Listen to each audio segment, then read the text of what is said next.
All right, so we were playing around with Amorph, and I came up with a couple plugins for you guys, and I'm going to demonstrate that right now. Best way to show exactly what it's doing is get a sine wave. See, it only has one fundamental frequency.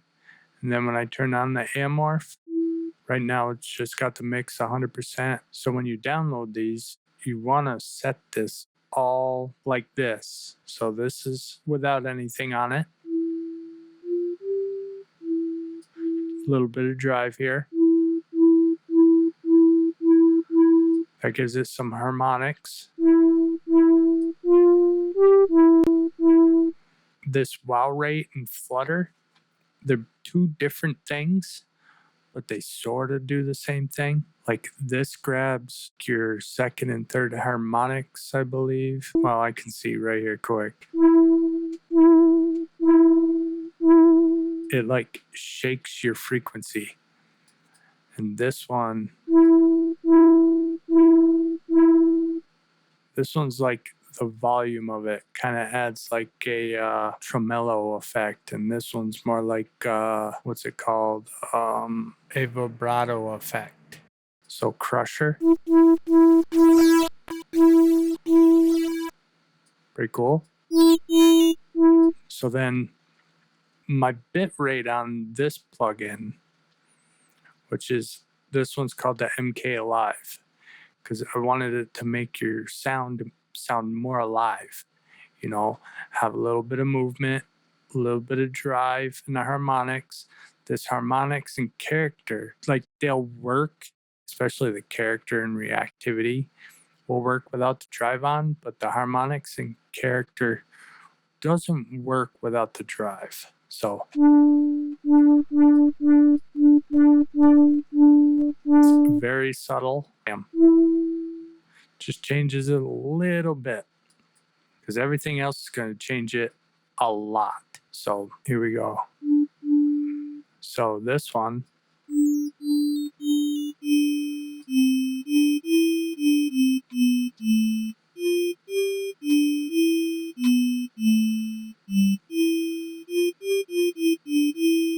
just adds some sample rate.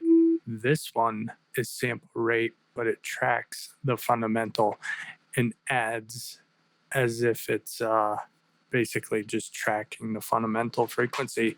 It's pretty cool. I really wanted this.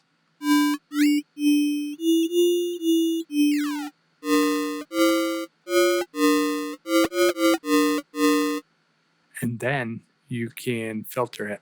I put a built-in filter.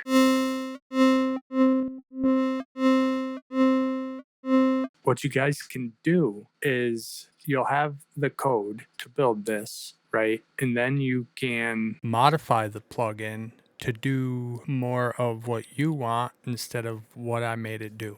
Whatever you think of, Claude will already have the code and know how to make it, and you can make your own little adjustments. So that's the first one. I'm going to give you guys that in the description.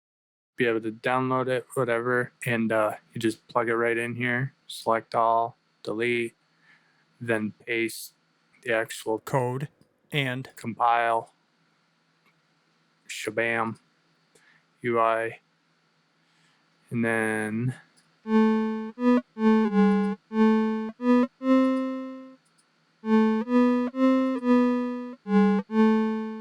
it sounds pretty cool. I also got another sound I put on it.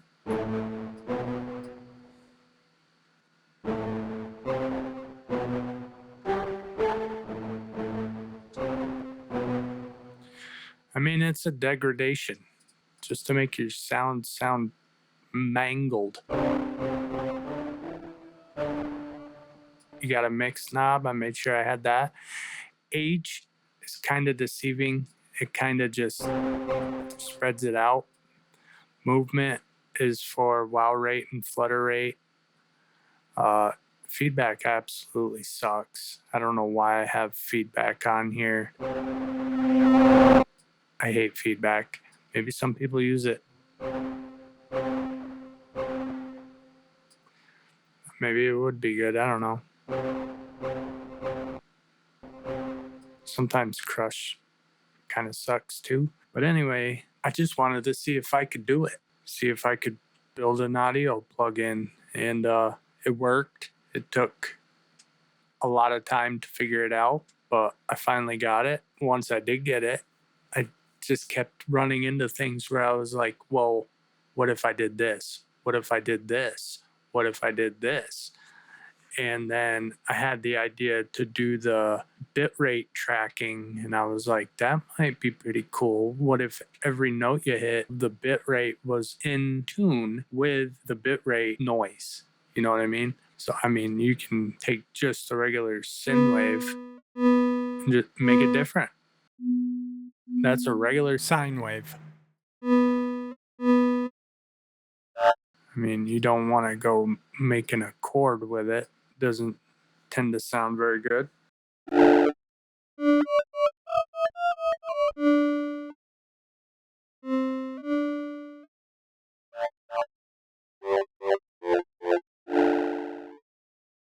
mean, those are some chords. They sound all right. But anyway, that's the first one. Then I made this one, Digital Degradation Unit, MK Cinderbite.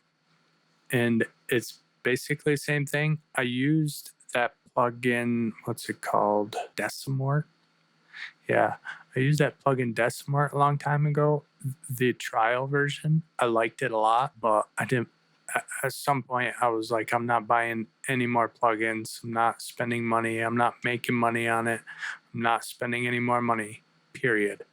So I haven't been. Every now and then. So I was spending thousands. Just shouldn't have spent any money. But anyway.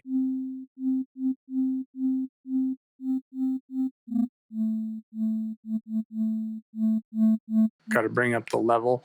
This output, actually, if you don't have it at 0, it won't be as loud. That's without Amorph. That's with everything up and on 0. This is the way it's set up now is basically, it's not default. It won't just set up this way. You got to set it up to be like this.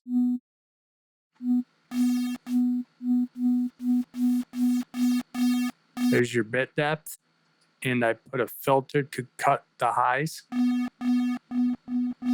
And pulse is like a Q control for the filter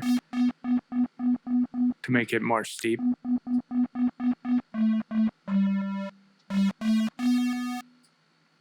You got jitter. I think jitter is only for the sample rate though. So that's that one. Try sample rate.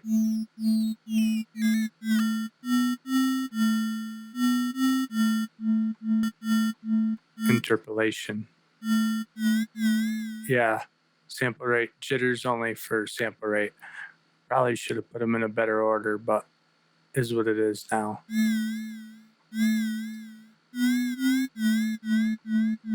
Same thing. The filter's after everything, so it controls everything.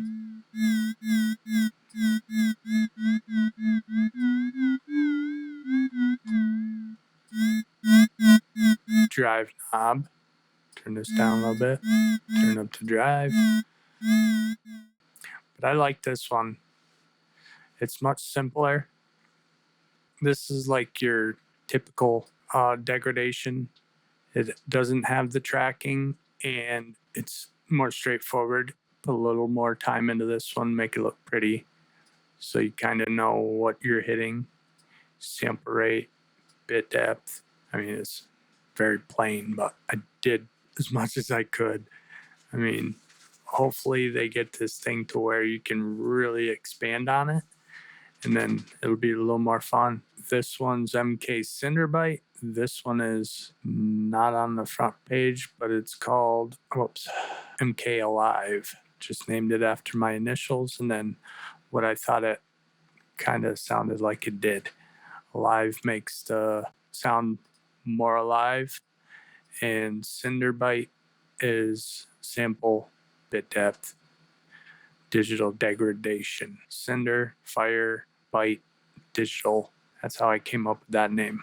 And last thing I want to share is a lot of people ask how I go from an idea to an actual working plugin and how I use AI. Once you start figuring out how to use this stuff, like the AI to build the plugins and all that, first time you do it, second time you do it, you start learning more and more, and it becomes faster and faster. So if it's something you're interested in, you'll get faster at it. I just started using AI for like making music and stuff, and it's been pretty great. It's like having someone sit next to you that's exactly as interested as you are in something, and you can bounce ideas off and kind of even guide you through some of your ideas that you're coming up with. And that's probably the best part about using AI, is using it as like a friend sitting next to you. Like, hey, is this cool? Is this a good idea? Has this been done? Stuff like that. And like just asking it what makes sense to do. AI can only do so much, and it's got to come from you first, and then you got to track down the ideas. It's really not going to do it for you. You got to prompt it. You got to tell it what you want to do. So the more you can flesh out your ideas, the better your final product will be. So both plugins are free. Links in the description. If you use them on something, I want to hear it. Drop it in the comments. And if you want to know how I build these plugins from scratch, from loading up Amorph to using AI and Claude, let me know and I'll break down the process in a future video. And that's all for this one. Catch you on the next one.